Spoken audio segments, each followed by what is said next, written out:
Please let me in, I mean no harm.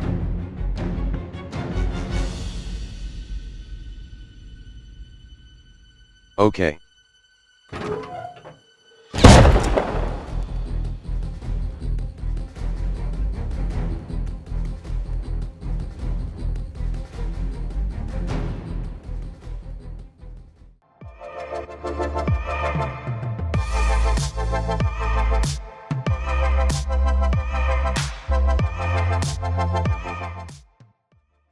What is up YouTube, it is Stevie and welcome back to another video. In this video I have a really cool solo base design for you guys today. It has a ton of storage, roof access, and great protection against raiders from all angles.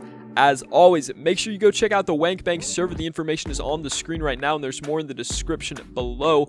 All my intros and the footage you're watching right now comes from the server and I love it. It's lag free and has all the commands you need to make any type of video you want. If you have any questions about the server, drop in the comment section below. All you have to do to access it is go to the modded tab and type in Wankbank. There's a server in the US and in Australia. But without further ado, I'm going to go ahead and put the resources it takes to build this base on the screen right now. And here are the resources it takes every 24 hours to upkeep the base. Now let's go ahead and hop into the base tour and the base build after that. And don't forget to drop a like if you enjoy and subscribe if you're new. Alright guys, getting right into the tour, the first thing we're going to notice is probably the front design of the base. We have a metal shop front on each side with wooden stairs leading up to the sheet metal double door in the middle. We have a shotgun trap just past that. Do not worry, they're a lot easier to find now. Since the reintroduction of the blueprint system, they've made them a little bit easier to find. Obviously, they're a little easier in monuments than just on the road, but you can find them in both places. These metal shop fronts are really nice to get good visibility on people outside. So if someone's running up with a pipe, or I guess crouching up with a pipe, and you jump, you'll probably see his foot or his pipe, which is nice. Also, something to note about the shotgun trap, if you only have one and you don't have the scrap to research it, place it down anyways. You can just pick it up down to half health and research it when you have the scrap to do so. So that's the front of the base. If we go through this door, we have two drop chests down here. Run in, drop your stuff off, get back out as quick as possible. That's always a nice little option to have. And we can put these here because the foundation in the middle of the base is actually half a wall lower than the foundation surrounding it. That's what this base is kind of built on. That's what allows us to do stuff like that. Pick this up real quick. If we go through these two doors, we have an option to go up to the second story or an option to go left into the main loot room. If we open this up, we have two more drop chests, drop boxes, whatever you want to call them, down there.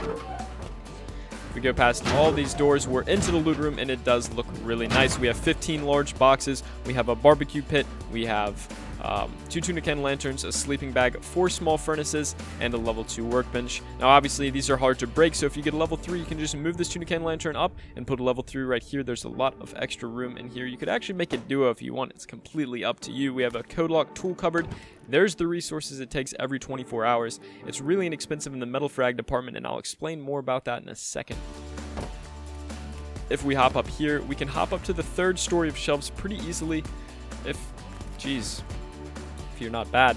And you can access these top 5 boxes, but I would still keep the boxes that the items and the resources used the most on the bottom 2 levels of shelves.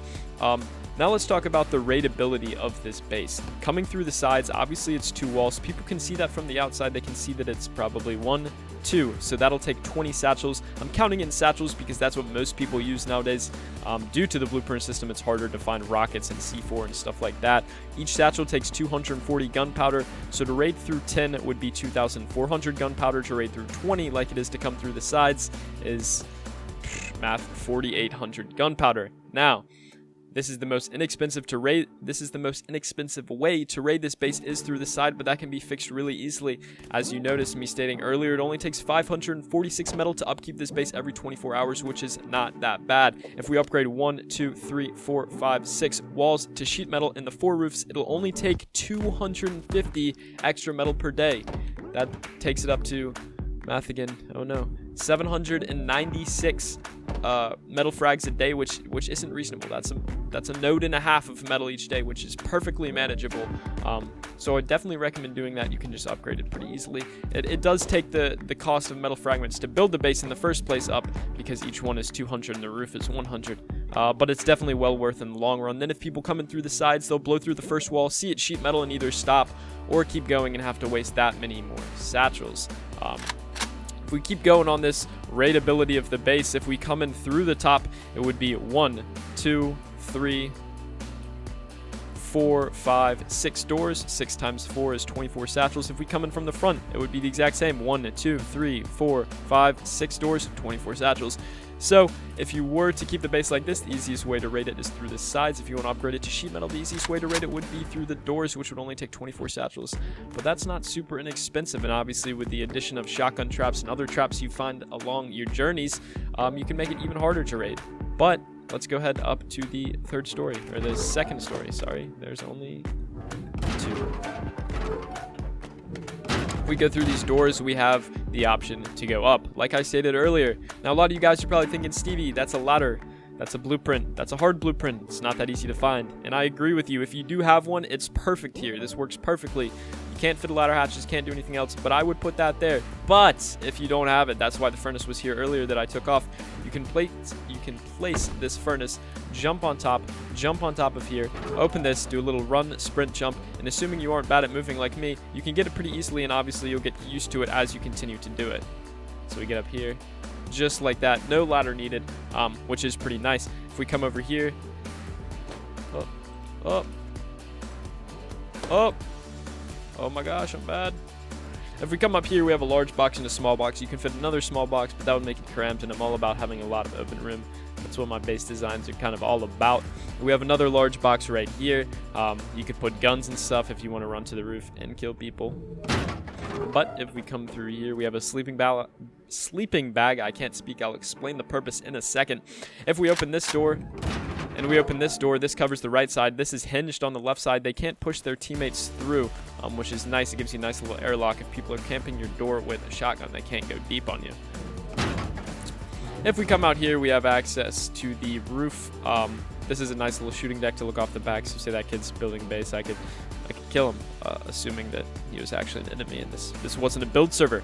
But you can use low walls or half walls. The choice is yours. So we can run up this roof to get to the main shooting deck, and again, use low walls or half walls at your discretion. It's completely up to you. If you have bases near you that are on higher ground than you, I would suggest half walls because they do provide more coverage or more protection, because obviously they're a little bit higher. But the trade-off is there's less visibility, and this visibility of these low walls plus this roof right here, which doesn't block much, you can kind of see down to the front door just by standing up here, which is nice. You can see down to the sides, which is always nice to have on a base. But anyways, the last point I'm gonna harp on for this tour is something many of you guys might have noticed as I started walking into the base, is that right here, these 2 walls, bad movement, these 2 walls are sheet metal, and I'll explain that. If we are to raid from the sides and we were to come in through here, it would be 1, 2. Sorry, I didn't catch this, but there should be a half wall above this stone door frame right here. 2 or 10 if this were stone, and then they would have the door to go into the main loot room. That would only be 14 satchels, making it by far the easiest place to raid. So if someone were to, I don't know, somehow think that maybe that's the easiest place to raid, they'd be right, and it would not take that many satchels to raid. But if we just upgrade these 2 half walls to sheet metal, it takes 20 to go through them, plus 4 makes it the exact same amount of satchels to raid from really any other direction, or at least from the doors.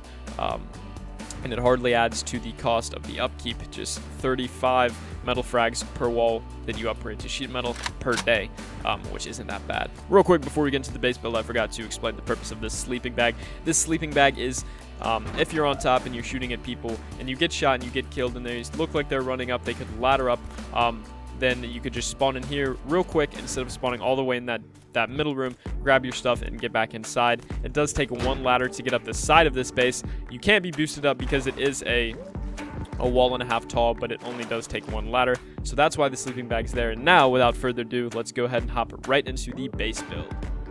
Alright guys, because I went so in depth with the tour and this base is so easy to build, I'm going to speed it all up to 200% speed. Just remember that you can slow it down to 50% speed so it looks normal on your mobile device or on your computer. Just click settings or the little gear thing, then click speed 0.5 and it'll look normal. Also, if you have any questions, drop it in the comment section below. But thank you guys so much for watching. Definitely drop a like if you enjoy, subscribe if you're new, and I'll see you in the next video.